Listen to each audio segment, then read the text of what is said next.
Ravi colours இன்றைய trending பெண்களுக்கான exclusive கலெக்ஷனுடன் kurtis, palazzo pant, Patiala pant, துப்பட்டாக்கள், ஷேப்வேர்கள், நைட்டிகள், பிராண்டட் உள்ளாடைகளும் கிடைக்கும். ரவி கலர்ஸ், நேரு வீதி, ராஜா தியேட்டர் சிக்னல் அருகில், புதுச்சேரி. வணக்கம். முக்கிய செய்திகள். புதுச்சேரி சட்டசபை செப்டம்பர் 18ஆம் தேதி கூடியது. பல்வேறு பிரச்சனைகள் குறித்து கேள்வி எழுப்பி அமளியில் ஈடுபட்ட எதிர்க்கட்சியினர். உப்பனாறு வாய்க்கால் பாலம் கட்டும் பணி தீவிரம். சட்டமன்ற உறுப்பினர் நேரு நேரில் சென்று ஆய்வு. புதுக்குப்பத்தில் அரசு பள்ளி மாணவர்களுடன் ஆட்சியர் கலந்துரையாடல். குடிநீர், கழிவறை வசதிகள் குறித்து திடீர் ஆய்வு. நீட் அல்லாத படிப்புகளுக்கான மாப் கலந்தாய்வு. சென்டாக் நிர்வாகம் தகவல்.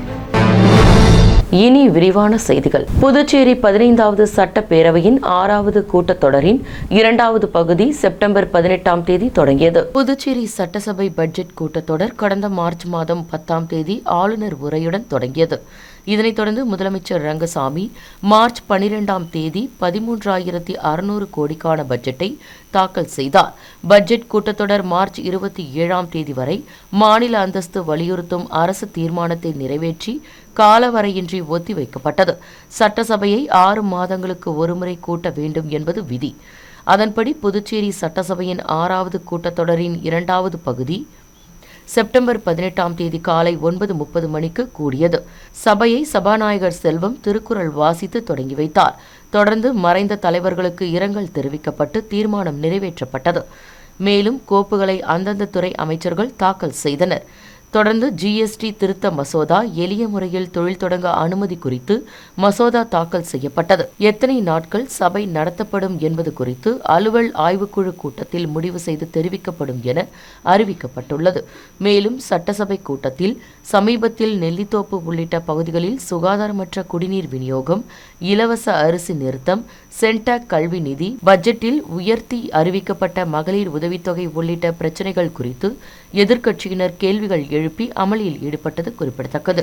உப்பனாறு வாய்க்கால் பாலம் கட்டுமான பணியை சட்டமன்ற உறுப்பினர் நேரு நேரில் சென்று ஆய்வு மேற்கொண்டார். புதுச்சேரி காமராஜர் சாலையில் உள்ள பழைய பாலத்தின் மீது வாகன போக்குவரத்து அதிகம் இருந்ததால் புதிய மேம்பாலம் கட்டும் பணி தொடங்கப்பட்டது. இந்த பணியை அதிகாரிகளுடன் நேரில் சென்று பார்வையிட்ட சட்டமன்ற உறுப்பினர் நேரு அதன் தற்போதைய நிலை குறித்து அதிகாரிகளிடம் கேட்டறிந்தார். மழைக்காலம் நெருங்குவதால் பாலம் கட்டும் பணியை உடனடியாக முடிக்குமாறு அவர் வலியுறுத்தினார். இந்த பணி தாமதமானால் அந்த பகுதியில் போக்குவரத்து பாதிக்கப்படுவதுடன் மழைநீர் வாய்க்காலில் இருந்து வெளியேறி சாலைகளில் தேங்க வாய்ப்புள்ளதால் தூர்வாரும் பணிகளை தீவிரப்படுத்த வேண்டும் என அதிகாரிகளிடம் கூறினார். மேலும் உருளையன்பேட்டை பகுதிகளில் உள்ள சாலைகளில் மழைக்காலத்தில் பாலம் நிரம்பி மழைநீர் வீட்டிற்குள் புகுந்து மக்கள் அவதிப்படுவதை தடுக்க வாய்க்கால்களை தூர்வாரும் பணிகளும் தீவிரப்படுத்தப்பட்டுள்ளது. 1க்கும் மேற்பட்ட ஜேசிபி இயந்திரங்களை கொண்டு இந்த பணிகள் நடைபெற்று வருகின்றன. இந்த பணிகளை விரைந்து முடித்து மழைக்காலத்தில் மக்கள் படும் சிரமங்களை தடுக்கவும் சட்டமன்ற உறுப்பினர் நேரு உத்தரவிட்டுள்ளார். இந்த ஆய்வின் பொழுது பொதுப்பணித்துறை அதிகாரிகள், ஊழியர்கள் மற்றும் பொதுமக்கள் உடனிருந்தனர். புதுக்குப்பம் அரசு தொடக்கப் பள்ளியில் மாவட்ட ஆட்சியர் குலோத்துங்கன் திடீர் ஆய்வு மேற்கொண்டார். பாகூர் கொம்யூன் புதுக்குப்பத்தில் அரசு தொடக்கப்பள்ளி செயல்பட்டு வருகின்றது. இந்த பள்ளியில் ஆட்சியர் குலோத்துங்கன் திடீர் ஆய்வு மேற்கொண்டார். அப்பொழுது ஆசிரியர்களின் வருகை பதிவை பார்வையிட்ட அவர் வகுப்பறையில் போதுமான வெளிச்சம், காற்றோட்டம் உள்ளதா எனவும் குடிநீர், கழிவறை வசதிகள் குறித்தும் ஆய்வு மேற்கொண்டார். பின்னர் வகுப்பறைக்கு சென்ற ஆட்சியர் மாணவர்களிடம் பாடம் தொடர்பான கேள்விகள் கேட்டு அவர்களின் கல்வித்திறனை சோதித்தார். அதன் பின்னர் அவர்களுடன் சேர்ந்து கலந்துரையாடினார். அதனைத் தொடர்ந்து ஆசிரியர்களிடம் பேசுகையில் கிராமப்புற மாணவர்களுக்கு கல்வித்திறனை மேம்படுத்த தனி கவனம் செலுத்த வேண்டும் எனவும் மாணவர்களின் வளர்ச்சிக்கும் முன்னேற்றத்திற்கும் ஆசிரியர்களின் ஒத்துழைப்பு அவசியம் என அறிவுறுத்தினார்.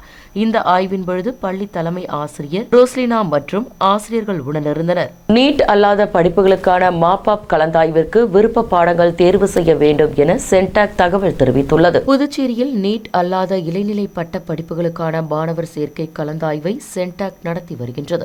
3வது கட்ட கலந்தாய்வு முடிந்த நிலையில் தொழிற்படிப்புகளான பிடெக், பிஎஸ்சி, வேளாண்மை மற்றும் தோட்டக்கலை, கால்நடை மருத்துவம் ஆகிய படிப்புகளுக்கு புதுச்சேரியில் உள்ள 6 அரசு மற்றும் அரசு உதவி சமுதாய கல்லூரிகளில் காலியாக உள்ள இடங்களுக்கான மாபாப் கலந்தாய்வு நடத்தப்பட உள்ளது. அதன்படி மாபாப் கலந்தாய்வில் கலந்து கொள்ளும் மாணவர்கள் புதிதாக விருப்ப பாடங்களை 19ஆம் தேதி காலை 10 மணிக்குள் தேர்வு செய்ய வேண்டும் எனவும், புதுச்சேரி தொழில்நுட்ப பல்கலைக்கழகத்தில் இன்ஜினியரிங் படிப்புகளில் காலியாக உள்ள இடங்களுக்கு மாபாப் கலந்தாய்விற்கு விருப்ப பாடங்களை தேர்வு செய்யலாம் என்றும், முதலில் JEE தேர்வு மதிப்பெண் அடிப்படையில் கலந்தாய்வு நடத்தப்படும். பின்னர் காலியாக உள்ள இடங்களுக்கு +2 தேர்வு மதிப்பெண் அடிப்படையில் கலந்தாய்வு நடத்தப்படும் என இந்த தகவலை புதுச்சேரி சென்டாக் ஒருங்கிணைப்பாளர் அமர் சர்மா தெரிவித்துள்ளார். பாரத பிரதமர் நரேந்திர மோடியின் பிறந்த நாளை முன்னிட்டு புதுச்சேரி மாநில வணிக பிரிவு தலைவர் சத்யராஜ் தலைமையில் நலத்திட்ட உதவிகள் வழங்கப்பட்டது. பாரத பிரதமர் நரேந்திர மோடியின் பிறந்த நாளை முன்னிட்டு புதுச்சேரி மாநில வணிக பிரிவு தலைவர் சத்யராஜ் தலைமையில் முதலியார்பேட்டை தொகுதி வைத்திலிங்க செட்டியார் வீதி, ராமலிங்க வீதி, பூந்தோட்ட வீதி, பட்டம்மாள் நகர் ஆகிய பகுதிகளில் வீடு வீடாக சென்று நலத்திட்ட உதவிகள் வழங்கப்பட்டது. இவ்விழாவில் நகர மாவட்ட துணைத் தலைவர் சின்னத்தம்பி, மாநில வணிகப் பிரிவு துணைத் தலைவர் சிவக்குமார், பாரதிய ஜனதா கட்சி மூத்த நிர்வாகி பச்சையப்பன், நகர மாவட்ட விவசாய அணித்தலைவர் பிரகாஷ், தொகுதி வணிகப் பிரிவு தலைவர் KM துரை மற்றும் பாஜக நிர்வாகிகள் பலர் கலந்து கொண்டனர். சனிக்கோளின் எதிர்நிலை நிகழ்வை தொலைநோக்கி மூலம் பார்ப்பதற்கு ஏற்பாடு செய்யப்பட்டுள்ளது. அறிவியல் தொழில்நுட்பம் மற்றும் சுற்றுச்சூழல் அலுவலகம் செய்திக்குறிப்பை ஒன்றை வெளியிட்டுள்ளது. அதில் வானில் சனிக்கோளின் எதிர்நிலை நிகழ்வு நடக்க உள்ளதாகவும், அதனை ஒட்டி அப்துல் கலாம் அறிவியல் மையம் மற்றும் கோளரங்கம் சார்பில் வரும் 21ஆம் தேதி லாஸ்பேட்டை ஹெலிபேட் மைதானத்தில் தொலைநோக்கி மூலம் பார்ப்பதற்கு ஏற்பாடுகள் செய்யப்பட்டுள்ளதாகவும், இந்த நிகழ்வை மாலை 6:30 இருந்து இரவு 9 மணி வரை கண்டுகளிக்கலாம் எனவும் தெரிவிக்கப்பட்டுள்ளது. இந்த நிகழ்வு பற்றி இயல்பியல் துறை பேராசிரியர் மதிவாணன் விளக்கம் அளிக்க உள்ளார். இந்த நிகழ்வை மாணவர்கள், பொதுமக்கள் என அனைவரும் பார்த்து மகிழலாம் என அறிவிக்கப்பட்டுள்ளது. புதுச்சேரியில் ஒரே நாளில் 5 பேரிடம் 4 லட்சத்திற்கும் மேல் ஆன்லைன் மோசடி நடைபெற்றது தொடர்பாக சைபர் கிரைம் காவல்துறையினர் விசாரணை மேற்கொண்டு வருகின்றனர். புதுச்சேரி சொக்கநாதன்பேட்டையை சேர்ந்த பெண் ஒருவரின் வாட்ஸ்அப் எண்ணிற்கு ஒரு குறுந்தகவல் வந்துள்ளது. அதில் ஆன்லைன் வர்த்தகத்தில் முதலீடு செய்து வீட்டில் இருந்தே அதிக லாபம் சம்பாதிக்கலாம் என தெரிவிக்கப்பட்டிருந்துள்ளது. இதனை உண்மை என நம்பிய அந்த பெண் பல்வேறு தவணைகளில் 1,53,300 ஆன்லைன் மூலம் முதலீடு செய்துள்ளார். பின்னர் எந்த தகவலும் வராததால் தான் ஏமாற்றப்பட்டதை அறிந்த அவர் அதிர்ச்சி அடைந்துள்ளார். இது குறித்த புகாரின் பெயரில் சைபர் கிரைம் காவல்துறையினர் வழக்கு பதிவு செய்து விசாரணை மேற்கொண்டு வருகின்றனர். இதேபோல் கொம்பாக்கம் பகுதியை சேர்ந்தவரிடம் ஆன்லைனில் முதலீடு செய்து அதிக லாபம் சம்பாதிக்கலாம் என கூறி 1,15,000, தேங்காய்த்திட்டு பகுதியை சேர்ந்தவரிடம் 95,000, முதலியார்பேட்டையை சேர்ந்தவரிடம் 50,000, குண்டுபாளையத்தை சேர்ந்தவரிடம் 36,000 ஆன்லைன் மோசடி செய்யப்பட்டுள்ளது. ஒரே நாளில் 5 பேரிடம் 4,50,000 ஆன்லைன் மோசடி நடைபெற்றுள்ளது குறித்து சைபர் கிரைம் காவல்துறையினர் வழக்கு பதிவு செய்து விசாரணை மேற்கொண்டு வருகின்றனர்.